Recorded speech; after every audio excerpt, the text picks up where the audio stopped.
Grandmas കിച്ചണിലേക്ക് സ്വാഗതം. ഇന്ന് ഞാൻ ഇവിടെ തയ്യാറാക്കുന്നത് ഒരു ചെറുപയർ കറിയാണ്. പുട്ടിൻ്റെ കൂടെ ഇടിയപ്പത്തിൻ്റെ കൂടെയൊക്കെ കഴിക്കാവുന്ന പെട്ടെന്ന് തയ്യാറാക്കാവുന്ന ഒരു ചെറുപയർ കറിയാണ് ഇന്ന് തയ്യാറാക്കുന്നത്. വീഡിയോയിലേക്ക് കടക്കുന്നതിന് മുൻപ് ആദ്യമായി കാണുന്നവർ ഈ ചാനൽ ഒന്ന് സബ്സ്ക്രൈബ് ചെയ്യണം. ബെൽ ഐക്കൺ കൂടി ഒന്ന് എനേബിൾ ചെയ്താൽ ഞങ്ങളിടുന്ന വീഡിയോകൾ നിങ്ങൾക്ക് നോട്ടിഫിക്കേഷനായിട്ട് ലഭിക്കും. ഇനി നമുക്ക് വീഡിയോയിലേക്ക് കിടക്കാം. ചെറുപയർ വെച്ചുള്ളൊരു കറിയാണ് ഇന്ന് തയ്യാറാക്കുന്നത്. അതിലേക്ക് വേണ്ട ചെറുപയർ ഇത് ഉപ്പിട്ട് വേവിച്ചെടുത്തേക്കുന്ന ചെറുപയറാണ്.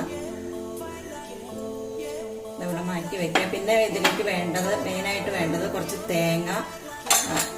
തേങ്ങ വേണം, കുറച്ച് പെരിഞ്ജീരകം വേണം.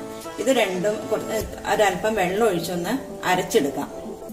തേങ്ങയും പെരിഞ്ജീരകം കൂടെ കുറച്ച് വെള്ളം ഒഴിച്ച് ഇവിടെ അരച്ചു വെച്ചിട്ടുണ്ട്. ഇനി നമുക്ക് പാൻ ചൂടാക്കാൻ വെക്കാം. പാൻ ചൂടായിട്ടുണ്ട്. നമുക്ക് ഇതിലേക്ക് കുറച്ച് വെളിച്ചെണ്ണ ഒഴിച്ചു കൊടുക്കാം. എണ്ണ നന്നായിട്ട് ചൂടായിട്ടുണ്ട്. ഇതിലേക്ക് കടുക് ഇട്ട് കൊടുക്കുക. കടുകൊക്കെ നന്നായിട്ട് പൊട്ടിയിട്ടുണ്ട്. ഇനി ഉണക്കമുളക്,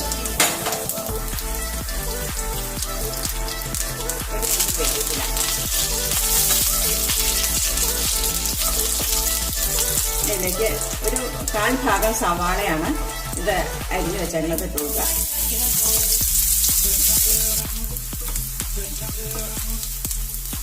സവാള പാകത്തിൽ മൊരിഞ്ഞിട്ടുണ്ട്. ഇതിലേക്ക് ഇതൊരു 1/2 തക്കാളി അരിഞ്ഞു വെച്ചേക്കുന്നതാണ് ഇത് ഇട്ട് കൊടുക്കുക. ഞാനിവിടെ വളരെ കുറച്ച് ക്വാണ്ടിറ്റി ചെയ്യണുള്ളൂ. കൂടുതൽ ചെയ്യുമ്പോൾ അതിനനുസരിച്ച് എല്ലാ ഇൻഗ്രീഡിയൻസും കൂട്ടണം.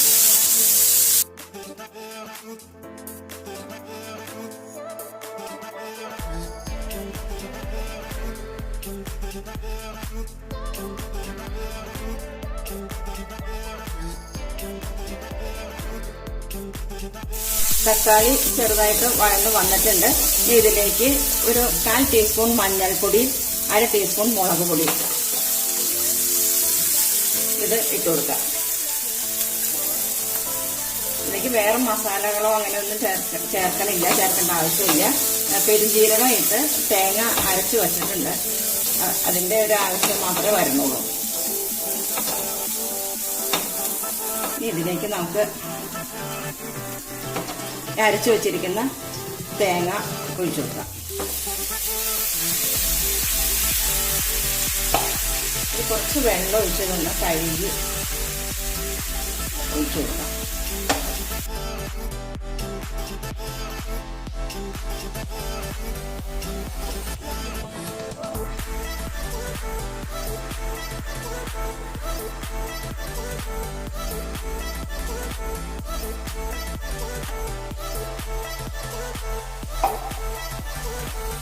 ഇതൊന്ന്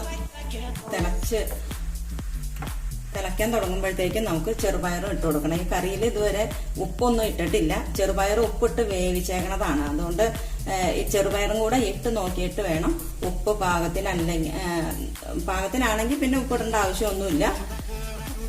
ഇല്ലെങ്കിൽ ഒരു അല്പം ഉപ്പും കൂടെ ഇതിലേക്ക് ഇട്ട് കൊടുത്തിട്ട് നമുക്ക് കറി കാണാം. ഇപ്പൊ തിളയ്ക്കാൻ തുടങ്ങിയിട്ടുണ്ട്. ഈ ചെറുപയറിനെ ഇട്ട് കൊടുക്കാം.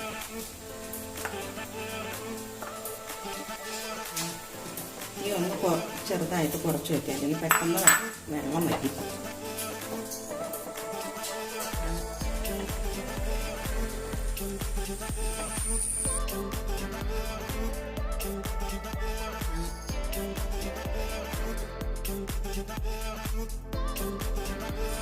ഉപ്പ് ഉണ്ടോന്നൊന്ന് നോക്കുക.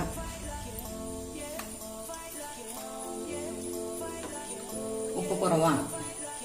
ഒരു ലേശം ഉപ്പും കൂടെ ഇട്ട് കൊടുക്കാം. തിളച്ചിട്ടുണ്ട്. ഇനി നമുക്കിത് അടുപ്പത്തുനിന്ന് വാങ്ങി വയ്ക്കാം. നമ്മുടെ ചെറുപയർ കറി, പുട്ടിൻ്റെ കൂടെ കഴിക്കാനുള്ള ചെറുപയർ കറി ഇത് റെഡിയായി കഴിഞ്ഞു. ഇതിന് നമുക്ക് ഇടിയപ്പത്തിൻ്റെ കൂടെയും പുട്ടിൻ്റെ കൂടെയൊക്കെ കഴിക്കാവുന്ന നല്ലൊരു കറിയാണ്. ഈ റെസിപ്പി എല്ലാവരും വീട്ടിലൊന്ന് ചെയ്തു നോക്കണം. എന്ന് പുട്ടിൻ്റെ കൂടെ കടലക്കറി ചെറുപയർ കറിയൊക്കെ നല്ലതാണല്ലോ. എല്ലാവരും ഒന്ന് ചെയ്തു നോക്കുക. ഇതുപോലെ ഒരു ചെറുപയർ കറി നിങ്ങളെല്ലാവരും ചെയ്യുമെന്ന് ഞാൻ വിശ്വസിക്കുന്നു. ഇതുവരെ ചാനൽ സബ്സ്ക്രൈബ് ചെയ്യാത്തവരുണ്ടെങ്കിൽ ചാനലൊന്ന് സബ്സ്ക്രൈബ് ചെയ്യുക. നിങ്ങളുടെ അഭിപ്രായങ്ങളെല്ലാം കമൻറ്റ് ബോക്സിലും ഇടാൻ ശ്രദ്ധിക്കണം. ഇനി മറ്റൊരു വീഡിയോയുമായി നമുക്ക് വീണ്ടും കാണാം.